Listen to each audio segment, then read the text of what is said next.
आदिवासी, मूल निवासी और दलित समाज के लोग, पिछड़े समाज के लोग ने बंदी का आह्वान किया था 2 अप्रैल 2018 ईस्वी को। और उस दिन पूरे भारत के लोग सड़कों पर निकलने का काम किए थे वर्तमान सरकार के खिलाफ में, अपने अधिकार को लेकर। उसमें जो है बहुत सारे लोगों को जान भी गंवाना पड़ा था और बाद में सरकार को फिर वही ST/SC एट्रोसिटी एक्ट को पुनर्बहाल उसी रूप में किया गया और उसके बहुत सारे एक्ट को लागू कर दिया गया जो अभी तक लागू है। और वर्तमान में जो झारखंड के मुख्यमंत्री है हेमंत सोरेन, उनके द्वारा भी जो इसके पहले जो मुख्यमंत्री रहे रघुवर दास, उनके खिलाफ में ST/SC एट्रोसिटी एक्ट लगाया गया था, दर्ज किया गया था।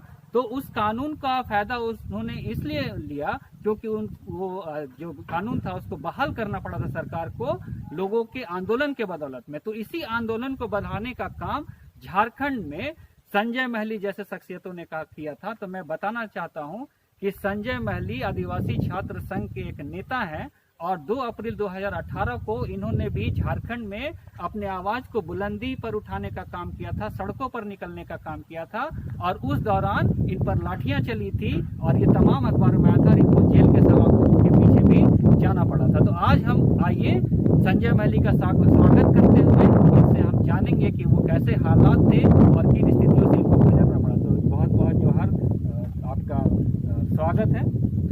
झारखंड की आवाज़, झारखंड बोलेगा चैनल में जितने भी दर्शक जो देख रहे हैं वो सबको मैं जय जोहार, जय भीम, जय कृष्णा, जय भोले और बहुत बहुत धन्यवाद देना चाहता हूँ कि आपने हमको इस चैनल को मौका दिया आपसे बात करने के लिए। जो आपने पूछा कि 2 अप्रैल 2018 को जो भारत बंद के दरमियान जो हुआ था वो पूरे भारत देश में बहुत ज़बरदस्त बंदी किया गया था और ये बंदी किसी संगठन के द्वारा नहीं किया गया था। ये स्वतः समाज के लोग जो ST/SC OBC है, जो इस देश के असली मूल निवासी हैं, वो लोग स्वतः अपने हक अधिकार के लिए रोड पर निकले थे। और ये हक अधिकार के लिए जो हमारे लोग निकले थे उनमें बहुतों को लाठी खाना पड़ा, जेल जाना पड़ा। उसमें 13 लोग पूरा देश के जो हमारे जवान हैं वो शहीद हुए। उनको मैं आज श्रद्धांजलि अर्पित करता हूँ कि आपके बदौलत ये ST/SC एट्रोसिटी एक्ट बच पाया है। और उस दिन जो झारखंड के जो हालात थे बहुत ही दर्दनाक था। ये BJP RSS की सरकार जो थी, रघुवर दास की जो सरकार थी, वो हम लोगों के ऊपर पुलिस कार्रवाई करते हुए इतना ज़्यादा अत्याचार किया गया था कि एकदम बहुत भयानक तरीक़ा से हम लोगों को अत्याचार किया गया था। लाठी डंडा गोली से मारा गया था, जेल भेजा गया था। और आप जान रहे होंगे कि अखबार में आया था कि 2 अप्रैल 2018 को आदिवासी हॉस्टल जो रांची का प्राइम लोकेशन में है, वहाँ पर हमारे भाई बहन सभी छात्र छात्राएँ पढ़ लिख रहे थे और उसके साथ हम लोग लोकतांत्रिक तरीके से हम लोग भारत बंद का समर्थन में निकल रहे थे। उसी दरमियान पुलिस प्रशासन रघुवर सरकार के इशारे में, RSS के इशारे हम बहनों के साथ, हम भाइयों के साथ लाठीचार्ज किया था। किन्हीं बहनों का माथा फोड़ दिया गया था, कमर तोड़ दिया गया था। बहुत सारे रिम्स अस्पताल में एडमिट थे, हमें भी गिरफ्तार कर लिया गया था। लगभग 200-400 लाठी मार करके लोगों को तोड़ा गया, हमको तोड़ा गया और बेवजह हमको जेल में सरकार घुसाया। और 93 दिन हम जेल में रहे और अभी 12 धारा लगा हुआ है मेरे ऊपर। और ये अटेम्प्ट टू मर्डर से लेके अनेक तरह का धारा लगा हुआ है, जिसका मतलब उससे लड़ते हुए हम अभी टिके हुए हैं और ये कानून को बचाने का काम किए हैं। तो हमको लगता है कि ये कानून को बचाने के लिए आज पूरा देश, पूरा मुल्क, पूरा मूल निवासी समाज हम लोग एक मंच में हैं कि जहाँ पर भी ST/SC OBC का बात होगा वहाँ पर हम लोग सर कटा सकते हैं लेकिन झुका नहीं सकते हैं। इसी आशा उम्मीद के साथ में हम लोग आगे लड़ने के लिए आज तैयार हैं। हाँ, ये सही है। हम लोगों ने तमाम अखबारों में देखा था, न्यूज़ मीडिया में भी देखा था और दिल्ली तक आपकी आवाज़ के जो चर्चे थे वो उठी थी। तो हम सिलसिलेवार तरीके से ये जानना चाहते हैं कि उस दिन का जो घटनाक्रम था, आप लोकतांत्रिक तरीके से अपनी आवाज़ को उठाने का काम कर रहे थे, किस तरीके से ये घटना घटा कि आपको जेल के सलाखों के पीछे जाना पड़ा और क्या वो भावनाएं थे जो आपके मन में उमड़ रही थी उस हालात में, वो सारी चीज़ों को आप हमें कृपया बताएं। देखिए, जब बंदी के दौरान जब हम लोग लोकतांत्रिक तरीक़ा से बाहर निकल रहे थे तो उसी दरमियान पुलिस प्रशासन के द्वारा मना किया गया कि आप लोग नहीं निकल सकते हैं, जबकि हम लोग रोड में निकले नहीं थे। बस हम लोग हॉस्टल से बस लोकतांत्रिक तरीके से निकल रहे थे बाहर, अपना आवाज़ को बुलंद करते हुए। जो लोकतांत्रिक मांग है, जो ST/SC एट्रोसिटी को पूर्ण रूपेण बहाल करना होगा, इस तरह के बातें हम लोग बोलते हुए निकल रहे थे। उसी दरमियान हमारी रांची की जो SDO रही हैं, अभी SDO से दूसरे जगह चल गए हैं, अंजलि यादव, उनके इशारे में हम लोगों को लॉ एंड ऑर्डर का पालन नहीं किया जा रहा है। इस तरह का बातें, उलझुल जुलूल का बातें करके हम बहनों के साथ, हम भाइयों के साथ में लाठीचार्ज कर दिया गया। हॉस्टल में हमारी बहनें पढ़ रही थी, कोई खाना बना रही थी, कोई पानी ला रही थी, उन लोगों को बेवजह हॉस्टल में घुस करके लड़कियां हॉस्टल में बिना महिला पुलिसकर्मी के द्वारा उन लोगों के ऊपर अत्याचार किया गया। बेवजह रूम में घुसा गया, बिना वार्डन, बिना शिक्षक के अनुमति के बिना हॉस्टल परिवार में घुसा गया और उनके साथ उनके निजी अंगों को छुआ गया, उनके साथ बहुत अत्याचार किया गया, उसके साथ मारपीट किया गया, गाली गलौज किया गया। तुम लोग कोल कुकुर से लेके मतलब तुम लोग कभी मतलब कुछ नहीं कर सकते हो, तुम लोग का ज़िंदगी बर्बाद कर देंगे, तरह तरह का बातें इतना ज़्यादा मतलब अंजलि यादव बोली। और ये इशारा RSS के इशारे पर हो रहा था। तो हमें लगा था कि ये RSS के इशारे पर हो रहा है, लेकिन हम लोग झुकेंगे नहीं, अपना अधिकार के लिए हम लोग लड़ेंगे। और ये लड़ेंगे, हम लोग गोली बंदूक से नहीं लड़ेंगे, हम लोग का लोकतांत्रिक तरीका है, वो उनके अनुसार ही लड़ेंगे। तो उसी आधार पर हम लोग ने बात रखा था, लेकिन उस बात को दरकिनार करते हुए पुलिस प्रशासन के द्वारा, RSS सरकार के द्वारा हम बहनों को, हम भाइयों को मारा गया, पीटा गया और बेवजह हम लोग को लहूलुहान किया गया। और हॉस्टल परिवार में बिना परमिशन का, बालक छात्रावास हो, बालिका छात्रावास हो, दोनों छात्रावास में घुस करके बेवजह इतना मारा पीटा गया कि वो दर्द हम बयां नहीं कर सकते हैं कि क्या वो मतलब बीजेपी सरकार का रवैया था। बीजेपी सरकार अगर वैसा ही करना था तो हम लोगों को बस निकलने देता, उसके बाद सबको मतलब एक समान तरीका से गिरफ्तार करके वो ले जा सकता था। लेकिन इस तरह से लाठी चार्ज किया जाना, ये बहुत ही मतलब दुख दर्द की बात है।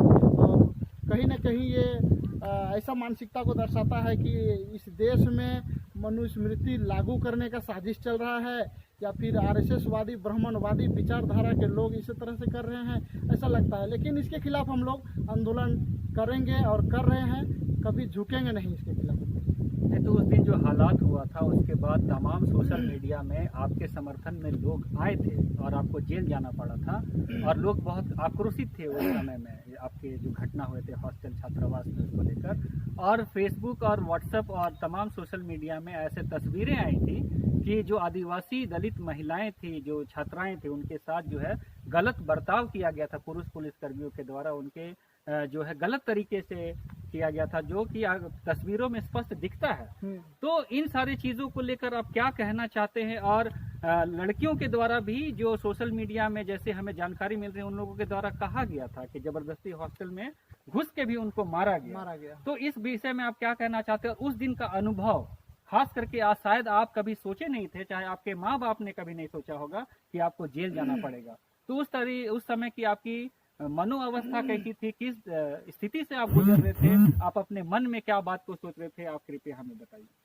देखिए, उस दिन जब सोशल मीडिया के माध्यम से जब लोगों को पता चला कि वहाँ पर इस तरह से पुलिस के द्वारा कार्रवाई किया जा रहा है और हमारी बहनों के साथ में जो बेवजह बिना महिला पुलिस के परमिशन के बगैर पुरुष पुलिसकर्मी के द्वारा जो हॉस्टल परिवार में घुसा गया और उनके साथ अत्याचार किया जाना, ये बहुत ही निंदनीय बात है और ये कहीं ना कहीं एक घोर पाप है। और उस दिन का जो माहौल था, वो माहौल हम बता नहीं सकते हैं कि इतना डरावना था कि लाठी गोली बंदूक से ये RSS की सरकार जो थी वो हम लोगों की आवाज़ को दबाना चाहती थी, लेकिन हम लोग दबे नहीं। उस आवाज़ को हम लोग हमारे जो महापुरुष हैं बिरसा मुंडा, उनका विचार है कि अबुआ दिसुम अबुआ राज, कि अपना देश में अपना राज ही होगा, ये विदेशियों का राज नहीं होगा, ये आर्यों का राज नहीं होगा, यहाँ अबुआ दिसुम अबुआ राज, यहाँ पर मूल निवासियों का राज होगा, आदिवासियों का राज होगा। उसी आधार पर ये जो हम लोग के लिए कानून बना दिए हमारे बाबा साहब भीमराव अम्बेडकर ने संविधान में, उस कानून के खिलाफ जो अत्याचार कर रही थी बीजेपी सरकार, उसके खिलाफ हम लोग जो आंदोलन कर रहे थे, उसमें हम बहनों के साथ इतना अत्याचार हुआ कि ये कहीं ना कहीं आरएसएस के विचार से जुड़े लोग ही इस तरह से पुलिस के द्वारा कराया गया। और हमको ऐसा लगता है कि उस समय विपक्ष में जितने भी नेताएं थे, बाबूलाल मरांडी थे, हेमंत सोरेन थे, सुबोधकांत सहाय थे, रामेश्वर उरांव जी थे, बंधु तिर्की जी थे, तो सारे लोग इस आंदोलन में हमारे समर्थन में आए थे, रोड में उतर आए थे। राजभवन का घेराव किया गया था और बोला गया था कि लाठी गोली बंदूक की सरकार अब नहीं चलने देंगे। आज देखिए बीजेपी सरकार का सुपड़ा साफ हो गया है झारखंड में। आज दूर दूर तक अगर देखते हैं तो बीजेपी का नामो निशान नहीं दिखने वाला है। आज हमको यही आशा उम्मीद है कि ये जो बीजेपी सरकार के द्वारा जो पुलिसिया कार्रवाई किया गया था, इसको मतलब ये केस को हटाते हुए अन्य राज्य में, पूरे देश में अगर देखा जाए तो अन्य राज्य में हटाया जा रहा है। जहाँ जहाँ कांग्रेस की सरकार आ रही है वहाँ पर हटाया जा रहा है। केस के ऊपर भी हुआ है, उनको हटाया जा रहा है। जैसे कल ही परसों एक नोटिफिकेशन आया था कि राजस्थान सरकार ने जितने भी ST/SC एट्रोसिटी एक्ट में जो आंदोलन हुए थे, उनमें जो केस हुआ था उनको हटाया गया सरकार का आदेश से। तो हमको लगता है कि बीजेपी सरकार के खिलाफ में जब हम लोग आंदोलन किए और अभी उसी के बदौलत आज JMM की सरकार बनी है, कांग्रेस की सरकार बनी है, RJD की सरकार बनी है, तो कहीं ना कहीं लगता है, हमको विश्वास है कि हम अपना हक अधिकार के लिए हम लोग लड़ रहे हैं। तो ये सरकार भी हमारे ऊपर, हम बहनों के ऊपर जो केस हुआ है, 3 बहनें सुरवाली टुडू, रूपा कुमारी, सुमति कुमारी और हम संजय महली, इन लोगों के ऊपर जो केस किया गया है, मुकदमा जो दायर किया गया है, उसको जल्द से जल्द हम चाहेंगे कि माननीय मुख्यमंत्री हेमंत सोरेन से कि ये केस को जल्द वापस लेंगे, ताकि हम अपने भाई बहन के साथ अपना जो आशा उम्मीद के साथ में हम पढ़ाई लिखाई यहाँ रांची करने आए हैं, उस आशा उम्मीद के साथ में हम लोग पढ़ेंगे और लड़ेंगे और आगे बढ़ेंगे। ये झारखंड में कमावेश ये स्थिति देखा जाए तो यहाँ आदिवासी, दलितों और पिछड़ों का एक बहुसंख्या है। तो ऐसे में जब तमाम राज्यों में जो बीजेपी का नहीं होकर गठबंधन की हो या फिर कांग्रेस की हो या तमाम उन पार्टियों की जो विरोधी विचारधारा से चलते हैं, जो बीजेपी से इतर चलते हैं, वहां पर जो है केस को वापस ले लिया गया है जो 2 अप्रैल 2018 को दर्ज किया गया था। तो उस स्थिति में आज तक जो है इसके बारे में चर्चा नहीं किया जाना झारखंड में, उसको आप किस दृष्टिकोण से देखते हैं? आज तक इस केस के बारे में चर्चा नहीं किया जाना, इसको हम ऐसा देखते हैं कि जो विपक्ष की सरकार थी पिछले बार, जब रघुवर सरकार थी, उसमें विपक्ष में हेमंत सोरेन थे, तो हम इसको इस नज़रिया से देखते हैं कि कहीं ना कहीं हेमंत सरकार को हो सके जो चलाने वाले लोग हैं, जो दाएं बाएं जो लोग हैं, वो लोग शायद हो सके मनुवादी विचारधारा के लोग होंगे, जो आदिवासी विरोधी हो सकते हैं, जो मूल निवासी विरोधी हो सकते हैं, दलित विरोधी हो सकते हैं कि हमको तो बस अपना काम कराना है। जिस तरह बीजेपी की सरकार में जो काम चल रहा था उसी के आधार पर काम कराना है, इस मानसिकता के साथ ऐसा चलाया जा रहा है, ऐसा हम मान सकते हैं। लेकिन हमको उनसे मतलब नहीं है, हमको हमारे जो मुख्यमंत्री हैं बड़े भाई हेमंत दादा से यही उम्मीद है कि हमारा जो केस हुआ है उनको हटाएंगे, और जिस दिन हटाएंगे उस दिन हम लोग को लगेगा कि सच में हेमंत सोरेन की सरकार जो है हमारे झारखंडी हित के लिए है, मूल निवासी हित के लिए है, ST/SC OBC के हित के लिए है।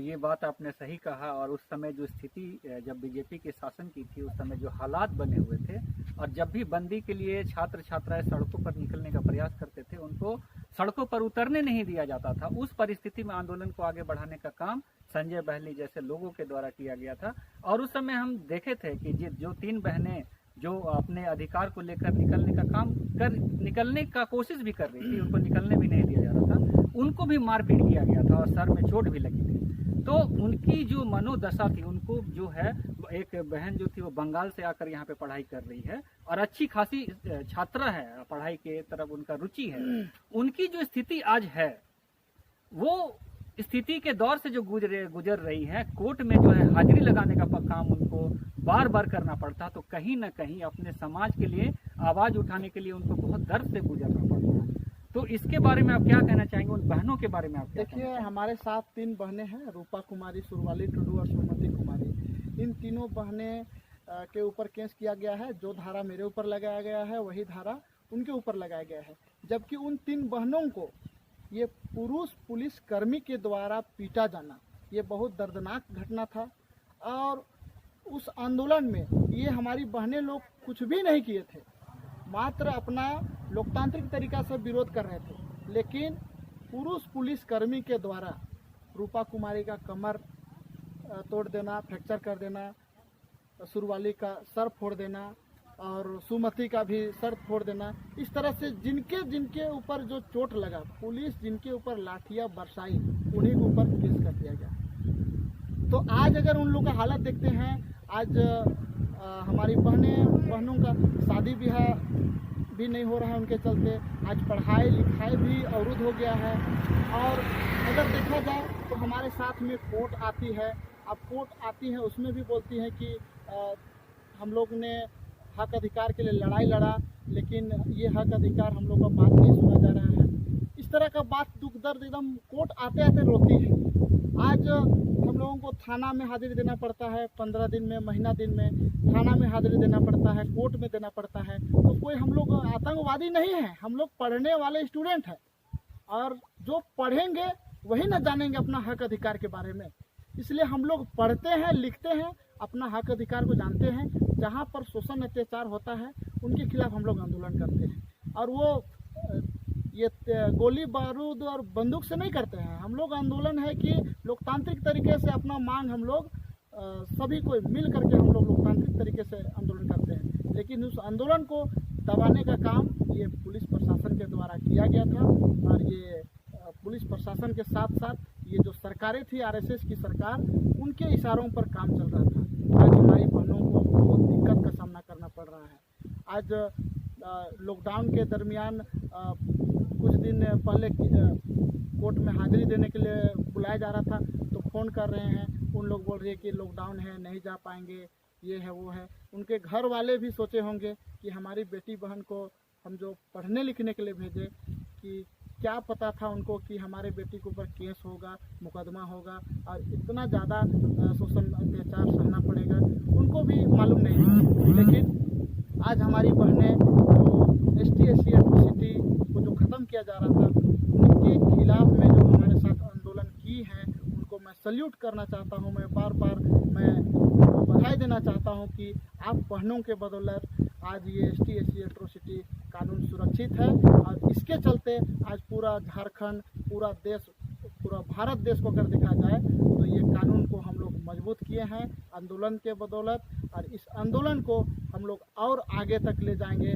जहाँ जहाँ हम लोग का अत्याचार होगा वहाँ वहाँ हम लोग आगे आएंगे और अपने हक अधिकार के लिए लड़ेंगे। आसान नहीं है संघर्ष के रास्ते पर चलना, और इन संघर्ष के रास्ते पर चलकर हमारे युवाओं ने दिखाया, वो बीजेपी की सरकार में जब उनके अधिकार को छीनने का प्रयास किया जा रहा था और लाखों की संख्या में पूरे भारत में वो निकले, और इसी क्रम में झारखंड में भी ये देखने को मिला। तो हम ये बोलना चाहते हैं कि वर्तमान में विपक्ष की सरकार बन गई है। अभी माननीय मुख्यमंत्री श्री हेमंत सोरेन है जो युवा हैं, और उन्होंने भी जो है इस कानून का जो पुनर्बहाल सरकार को उस आंदोलन के बदौलत करना पड़ा पूरे भारतवर्ष में, उस कानून का सहारा लेते हुए रघुवर दास के खिलाफ में एक FIR दर्ज किया था ST/SC थाना में। तो ये वाकया मैं इसलिए याद दिलाना चाहता हूं कि इस कानून के भरोसे अभी के वर्तमान मुख्यमंत्री ने भी अपने लिए न्याय की गुहार लगाई थी, और इसी न्याय को बचाने के लिए इन युवाओं ने अपना सर्वस्व त्याग करते हुए, अपनी पढ़ाई को दरकिनार करते हुए सब कुछ दांव पे लगा दिया, और इनके खिलाफ में आज केस लगे हुए हैं, जिनके चलते इनको बार बार कोर्ट का दरवाजा खटखटाना पड़ता है, वहां पर जाना पड़ता है। बच्चियों को जो मार भी खाई, और आज केस के चलते कोर्ट का दरवाजा भी खटखटाना पड़ता है बार बार, उनके परिवार भी परेशान है। तो हम अभी के वर्तमान मुख्यमंत्री जो झारखंड में है, उनसे ये मांग करना चाहते हैं, ये हमारा मांग है, ये हमारा गुजारिश है कि जिस प्रकार अनेक राज्यों में 2 अप्रैल 2018 में दर्ज केस जो आंदोलन के क्रम में हो तो उसको वापस ले लिया गया है, उसी तर्ज पर झारखंड में भी वो केस वापस होना चाहिए। और आज हम बधाई देना चाहते हैं, जय भीम करना चाहते हैं, जय बिरसा जय फूले करना चाहते हैं। संजय महली जैसे आंदोलनकारी को की आगे लड़ाई जारी रखनी है और इस तरीके से अपने आवाज को बुलंद करना, अन्याय और शोषण दमन के खिलाफ में अपने आवाज को उठाना है। तो ये आवाज आपका थमेगा नहीं, ये आगे उठेगा। और आप हेमंत सोरेन को अगर आखिरी शब्दों में अपने कुछ मांग को रखना चाहते हैं तो आप बोलिए। देखिए, माननीय मुख्यमंत्री बड़े भाई हेमंत सोरेन से मेरा यही दरख्वास्त है कि हमारे ऊपर जो केस लदा हुआ है, हम बहनों के ऊपर जो लदा हुआ है, झारखंड में जितने भी हमारे भाई बहन के ऊपर केस जो लदा हुआ है, ST/SC एट्रोसिटी आंदोलन के खिलाफ में जो ये हुआ था 2 अप्रैल 2018 को, उस केस को एकदम दरकिनार करते हुए आप जो विरोधी जो विचार है उनको दरकिनार करते हुए इस आंदोलन में जो केस हुए हैं उनको आप फैसला लीजिए और झारखंड हित में लीजिए, ST/SC OBC के हित में लीजिए और ये केस को रफा दफा करके हटा दीजिए। मैं यही दरख्वास्त करूंगा कि आने वाला समय में, आज आपका सरकार है झारखंड में, अगर आने वाला समय में हम झारखंडियों को, हम मूल निवासियों को, ST/SC OBC को अगर आप साथ देते हैं तो आने वाला समय में ये नौजवान, छात्र नौजवान, पूरा झारखंड का, पूरा RSS BJP को जिस तरह अभी देख रहे हैं कि दूर दूर तक अगर देखा जाए तो BJP का नामो निशान नहीं दिखता है, तो आने वाला समय में आप हमारा साथ दीजिएगा। तो ये BJP जैसे सरकार को, RSS वाली सरकार को हम लोग ऐसा कबाड़ के फेंकेंगे कि शायद लंका से हड्डी तक भी नहीं मिल सकता है यहाँ पर। तो ये देखे आप, एक युवा का जज्बा, ये एक शेर की दहाड़ है और इन्होंने अपनी आवाज़ उठाने का काम किया। तो आप सभी लोग जो हमारे साथ जुड़े हैं, आप हमारे कड़ी में जुड़े, इसके लिए हम आपको धन्यवाद देते हैं और आप इसी प्रकार आप चैनल से बनते रहे। और सरकार से भी मांग करना चाहते हैं कि जल्द से जल्द उस दिन जो FIR दर्ज हुआ उसको वापस लिया जाए। और ये अगर वापस हो जाता है तो युवाओं में जज्बा और वो जोश आएगा अन्याय के खिलाफ लड़ने के लिए। तो सारे लोग जो आज हमारे साथ